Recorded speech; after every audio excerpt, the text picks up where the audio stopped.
Hey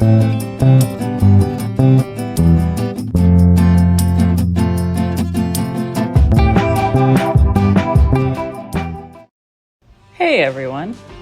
Today we have a fun video featuring some baby snakes. This is the hump-nosed pitviper, Hypnali. These snakes are native to peninsular India and Sri Lanka, and we are really excited to have bred these little guys. They are teeny tiny snakes when they're babies, and in this video we have some footage here of the babies with mom after they were born, and then we'll also show you separating them from mom, and then also showing some venom extraction from the babies that we're going for a research project to look at how the venom changes from a juvenile to an adult. In the early part of the video, you will hear Jim and Mariah talking about the babies, and you'll hear Jim coaching Mariah on removing the babies from the enclosure and giving her some tips to ensure that she doesn't accidentally find a baby that was hiding.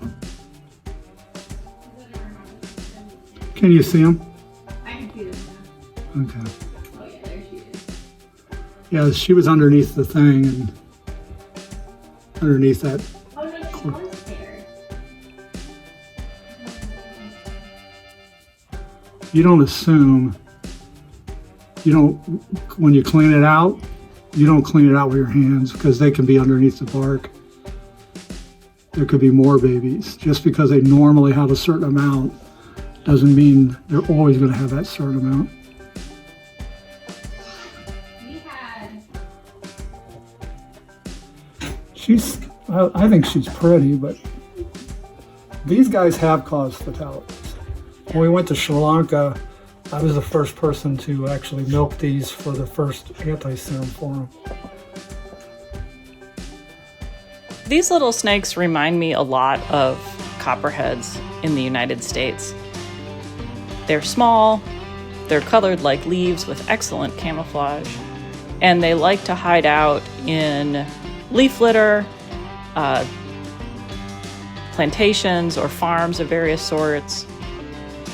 And unfortunately, they do bite people because they are so small and difficult to see, and people may step on them. Again, a lot like what happens with copperheads.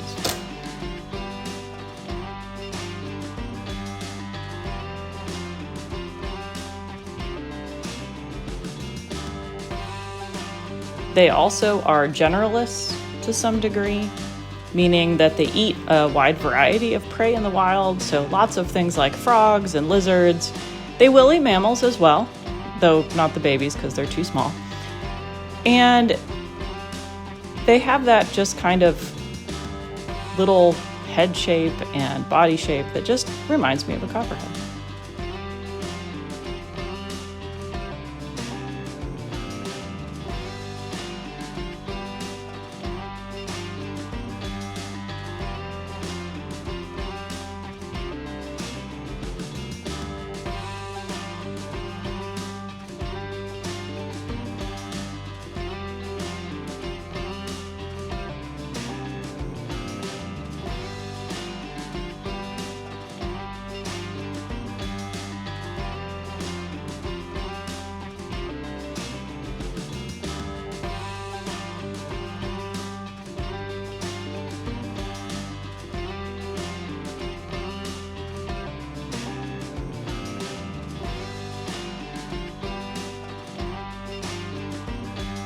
The venom from these guys was originally thought to be really minor and basically not an issue. But that's actually not true. There's been one kind of retrospective study looking at bites from these in Sri Lanka, which was Rathnayaka et al. In 2023. And there were 728 patients that they reviewed the cases for. And 44 of those people had long-term effects such as kidney failure, amputations, or other significant disability. And there were actually 9 deaths out of that cohort. So 9 deaths isn't a huge number, but that's 9 people that lost their lives to a snake bite. So their venom is significant, and it can and does cause significant injury and even fatalities. So they're not really a snake to be ignored as far as the snake bite picture goes.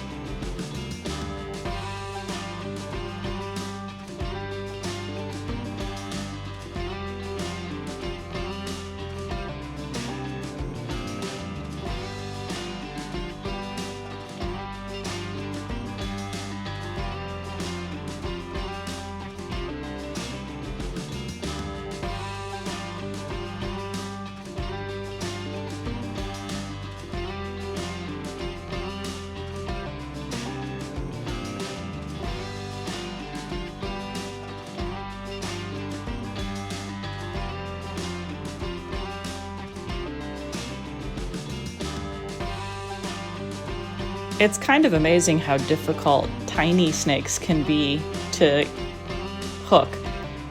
You would think they're little, so they're easy, but because they're little, it's very easy for them to flip off of the hook.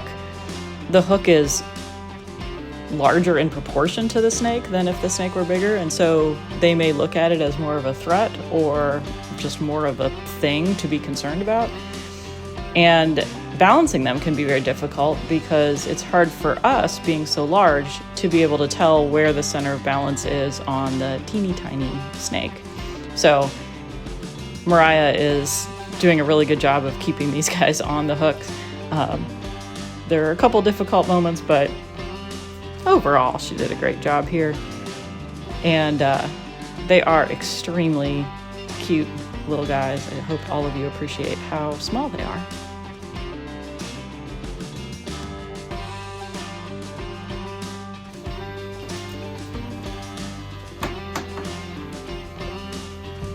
Mama.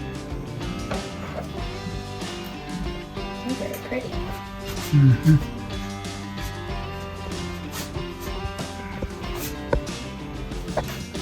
Yep, good job. She's still got good body weight too. Yeah, she does. So now we're looking at extraction from the adults. So this is the male, this is the father of all of those little guys. And you can see he is also not very big. These are just naturally small snakes. The female is larger than the male. They are sexually dimorphic in that way. You can see the extraction. They don't really give very much. Here is the female being extracted from. And then here is us trying to figure out how to extract from the babies. So this is me, Kristen, doing these extractions, and I tried a couple of different methods here. So you're gonna see a couple of different things that I tried to do. We did feel that these snakes were so small and so delicate that it really was not a good idea to try to pick them up for a traditional type extraction. So initially, or with some of them, I tried just kind of letting them strike at the tube that I have. That's like a little Eppendorf tube that we put some parafilm over. And they're very happy to strike. It's not very difficult to get them to bite. However, I had a difficult time getting them to bite so that their fangs went into the interior of the little tube. So here I got a quite good one using the tubing technique and putting the snake in a tube first. But sometimes it worked and sometimes it didn't. So there's several different attempts here, and you can see how snippy they are. They're good at biting. Here's another one that I tried in the tube.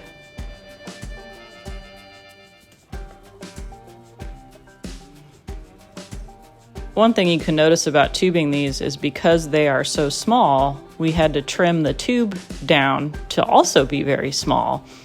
But because of that, and because of how good these guys are at biting, it's really not safe to hold the end of the tube in order to put the snake inside of it. So that's why I was using those tweezers there to just give my hand some more distance away from the snake. So here I realized that there's no way the snake can open his mouth inside the tube. I don't know what I was thinking. And now I'm trying to just get him to like come out, or maybe he'll see that and think that he can bite it. But he really can't. He's just trying to crawl forward. And so I'm like, okay, you've got to come out of the tube a little bit in order to be able to bite. And you can see how little the snake is in relation to my fingers there.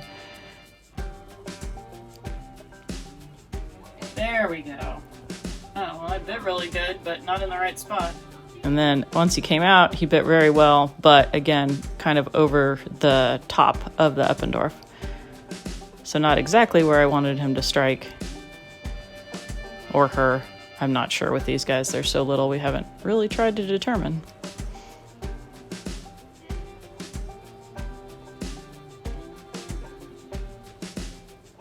You can see now maybe he's getting a little bit tired.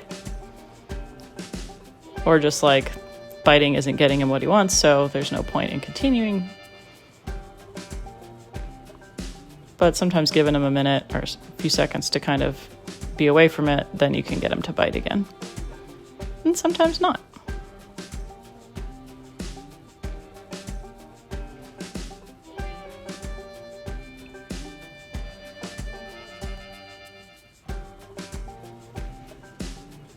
So there's a lot of question as to why snake's venom is variable. And the real answer is we're not entirely sure. Of course, it makes sense that if juvenile snakes have different prey than adult snakes, that maybe the venom is more effective against whatever the baby is eating as opposed to whatever the adult is eating. And then the venom changes as the snake grows in order to adjust for the differing prey as they age, which is a completely reasonable suggestion, makes total sense. I don't know that we've ever been able to prove that, at least at this point, though it's certainly a reasonable thing to assume. You can't always assume things. It may be something to do with the snake needing to be older to produce more toxins, who knows? It may just be random chance, and the venom is,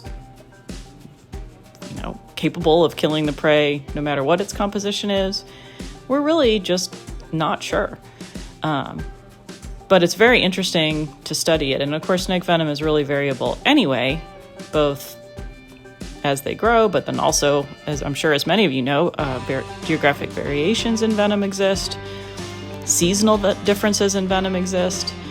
So there's lots of ways in which snake venoms vary, and we're just starting to kind of understand all of the ways in which they vary and trying to understand why. So that's basically why we're extracting from those little guys. I have a feeling that's all we're going to get. Yeah. Thank you for watching. Remember to like and subscribe for more KRZ videos, and don't forget to hit the bell so you know when it's happening. Follow us on social media at KY Reptile Zoo for more scaly content. Lastly, come visit us in Slade, Kentucky, and check out our website at kyreptilezoo.com for merch and booking programs. See ya!